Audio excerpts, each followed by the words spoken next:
అంబటి రాంబాబు మీడియాతో మాట్లాడుతున్నారు. లైవ్ ద్వారా చూద్దాం. ఇదే విషయంలో ధనంజయ రెడ్డి గారి విషయంలో కానీ, కృష్ణమోహన్ రెడ్డి గారి విషయంలో కానీ, లేదు బాలాజీ గారి విషయంలో కానీ వారు అరెస్ట్ అయిన తర్వాత 90 రోజులు నిండినా కూడా వ్యాలిడ్ ఛార్జ్ షీట్ ఫైల్ చేయటంలో సిట్ విఫలమైంది కాబట్టి లోయర్ కోర్టు వారికి బెయిల్ మీద రిలీజ్ చేసింది. అది ముద్దాయిలకు ఇచ్చినటువంటి రాజ్యాంగ హక్కుని కోర్టు వారు అమలు చేస్తే దానికి నిప్పులకు దొక్కిన కోతిలాగా గందరగోళం చేసి ఇవాళ హైకోర్టులో వెళ్ళి వాళ్ళ ఫైల్ చేశారు. We will see in the high court.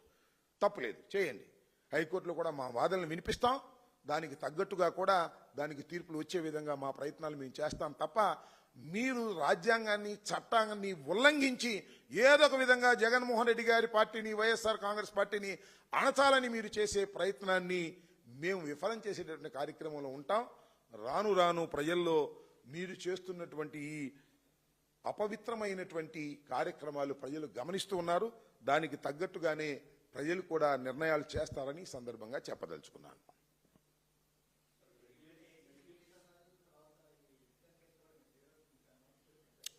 ఏమంటారు? లిక్కర్ కేసులో కూడా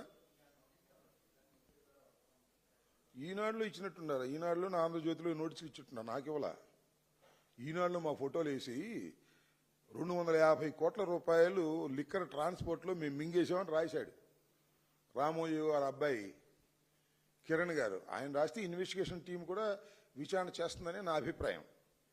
ఇలా కాస్త ఎక్కువగా మాట్లాడే వాళ్ళని, అంటే ఎక్కువ సార్లు ప్రెస్ మీట్లు చేసే వాళ్ళ మీద వాళ్ళు ఈ రకమైన ప్రయోగం, లిక్కర్ కేసులో ఉన్నటువంటి ప్రయోగాలని మా మీద చేస్తున్నారు. చేయనియండి, మాకు ఏ విధమైన అభ్యంతరం లేదు. అంతకుముందు ఏంటి సత్తెనపల్లిలో విజిలెన్స్ ఎంక్వైరీ అన్నారు. వర్షనే ఒకటొకటి వస్తున్నారు. వైఎస్ఆర్ కాంగ్రెస్ పార్టీలో కాస్త గట్టిగా మాట్లాడే వాళ్ళని, సీనియర్స్ని ఏదో విధంగా చేయాలనేటువంటి ఒక దుర్బుద్ధితో ఈనాడు ఆంధ్రజ్యోతిలో ముందు రాయటం, ఆ తర్వాత విజిలెన్స్ వాళ్ళకి ఇవ్వటం, ఆ తర్వాత సిట్టు వాళ్ళకి ఇవ్వటం, ఏదేదో వచ్చిందని ఇవ్వటం, ఇవన్నీ చేస్తున్నారు. కేసులు పెట్టి బెదిరించాలని చూస్తున్నారు. బెదరటానికి ఎవరు సిద్ధంగా లేరు ఇక్కడ. We don't care all these things. మాకు తెలుసు ఏం జరుగుతుందో. మేము తప్పు చేయలేదని మాకు తెలుసు. కేవలం రాజకీయ కక్షతో మమ్మల్ని అణచాలనేటువంటి ప్రయత్నమే చంద్రబాబు నాయుడు గారు, లోకేష్ గారు చేస్తున్నారు అనేది కూడా నేను ఇది మొదటిసారి కాదు, చాలాసార్లు చెప్పాను, చెప్తూనే ఉంటాను. ఇది వాస్తవం అని కూడా ప్రజలు గమనిస్తున్నారు. ఓకే, భయపెట్టేదేంటి? ఎవరు భయపెడుతున్నారు? ఇప్పుడు ఒకటి గుర్తుపెట్టుకోండి, మెడికల్ కాలేజెస్ విషయంలో జగన్మోహన్ రెడ్డి గారి stand is very clear. Jaganmohan Reddy గారు ఒక మాట చెప్పి మరొకటి చేసేటటువంటి తత్వం కలిగినటువంటి నాయకుడు కాదు. Is a very bold man. జరగబోయే విషయాన్ని చాలా స్పష్టంగా చెప్పారు. అంటే ఇది బెదిరింపని మీరు అనుకుంటే సరిపోదు. లేదు ఈనాడు రాస్తే సరిపోదు, లేదు ఆంధ్రజ్యోతి రాస్తే సరిపోదు, లేదు చంద్రబాబు నాయుడు రాస్తే సరిపోదు, చంద్రబాబు నాయుడు గారు చెప్తే సరిపోదు, లేదు లోకేష్ చెప్తే సరిపోదు. చాలా స్పష్టంగా చెప్పారు.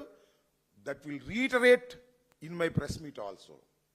ఏం చెప్పదలుచుకున్నామంటే మా పార్టీ తరఫున, అయ్యా ఇవాళ చంద్రబాబు నాయుడు గారు కష్టపడి వైఎస్ఆర్ కాంగ్రెస్ ప్రభుత్వంలో మెడికల్ కాలేజీలు నిర్మించి మెడికల్ కాలేజీల ద్వారా పేద ప్రజానీకానికి మేలు చేయాలని ప్రయత్నం చేస్తే మీరొచ్చి అమ్ముకునే కార్యక్రమం చేస్తున్నారు. అయ్యా కొనేవాళ్ళు ఎవరన్నా ఉంటే రండి అని అడుగుతున్నారు.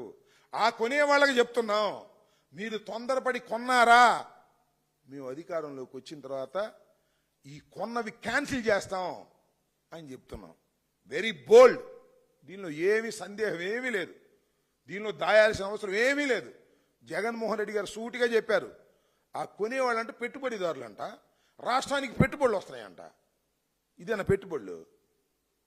కాలేజీలు అమ్మేయటం పెట్టుబడులా? కొనేవాళ్ళు పెట్టుబడిదారులా? కొనేవాళ్ళు ఎవరో మనకు తెలీదా?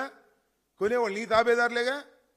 అన్ని కాలేజీలు పూర్తి చేసుకుని సిద్ధంగా ఓపెనింగ్ ఉన్నటువంటి కాలేజీలని ఇవాళ మార్కెట్లో పెట్టి అంగడి వస్తువులాగా నువ్వు అమ్మే ప్రయత్నం చేస్తున్నప్పుడు కళ్ళు మూసుకొని కూర్చోవడానికి వైఎస్ఆర్ కాంగ్రెస్ పార్టీ సిద్ధంగా లేదు. 5 సంవత్సరాలు ఈ రాష్ట్రాన్ని పరిపాలించినటువంటి పార్టీ వైఎస్ఆర్ కాంగ్రెస్ పార్టీ. 5 సంవత్సరాల పాటు ముఖ్యమంత్రిగా పనిచేసినటువంటి వ్యక్తి జగన్మోహన్ రెడ్డి గారు. వైద్యం మీద, విద్య మీద కాన్సన్ట్రేషన్ చేసినటువంటి వ్యక్తి జగన్మోహన్ రెడ్డి